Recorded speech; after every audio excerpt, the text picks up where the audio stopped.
Setelah kemerdekaan Republik Indonesia diproklamirkan pada tanggal 17 Agustus 1945, bangsa Indonesia langsung berhadapan dengan masalah, yaitu mempertahankan kemerdekaan yang baru dicapai dari ancaman Belanda yang berusaha untuk menguasai Indonesia kembali. Pada tanggal 5 Oktober 1945, pemerintah RI membentuk Tentara Keamanan Rakyat (TKR) dengan maklumat yang sangat singkat dan ditandatangani oleh Presiden Soekarno berbunyi, untuk memperkuat perasaan keamanan umum, maka diadakan satu Tentara Keamanan Rakyat wilayah Sumatera Selatan pembentukan TKR. Karena pada saat itu, salah satu wilayah yang menjadi target Belanda untuk dikuasai kembali adalah di wilayah Lampung. Selanjutnya pada tanggal 23 Desember 1945, Maijen R. Suharjo Harjowardoyo selaku Komandan Komandemen Sumatera membentuk Resimen 3 TKR di Lampung. Dalam organisasi tersebut terdapat Satuan Polisi Tentara atau PT dengan Komandan Polisi Tentara Pertama Kapten Ismail Husin, sekaligus menandakan berdirinya Polisi Tentara Pertama di Lampung. Sejak berlangsungnya agresi militer Belanda kedua, Belanda melakukan serangan besar-besaran untuk menghancurkan Republik Indonesia. Diumumkan pada tanggal 19 Desember 1948. Lampung harus menghadapi kenyataan karena Belanda mendarat di Pelabuhan Panjang pada tanggal 1 Januari 1949 pagi sekitar pukul 6. Selama agresi militer Belanda kedua, pasukan CPM Kompi C dari Batalion Garuda terus berjuang bertempur dengan pasukan Belanda. Di sepanjang tahun 1949, Belanda terus melakukan serangan kepada markas CPM Kompi C yang terletak di Desa Panggung Rejo. Momen di tanggal 12 Juli 1949 menjadi satu momen serangan terbesar Belanda dalam melawan perlawanan pasukan CPM Kompi C.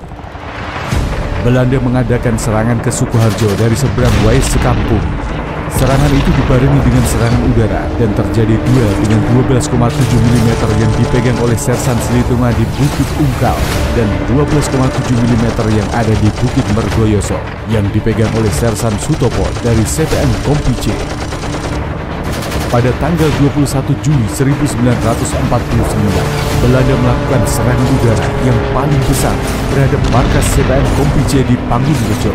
Namun serangan udara itu tidak berhasil berkat pertahanan di Bukit Sutopo. Korban seekor kuda yang biasa digunakan oleh Laskar untuk mengangkut logistik mati tertembak.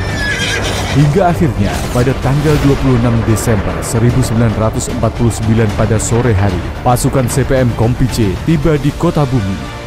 Tanggal 27 Desember 1949 jam 9 dilaksanakan upacara penyerahan dan pengakuan kedaulatan RI secara simbolik dari tentara Belanda kepada pasukan CPM Kompi C dengan pengibaran sang merah putih dan penurunan bendera Belanda di lapangan PJKA Kota Bumi sekaligus sebagai bukti pengakuan Belanda atas kedaulatan Republik Indonesia.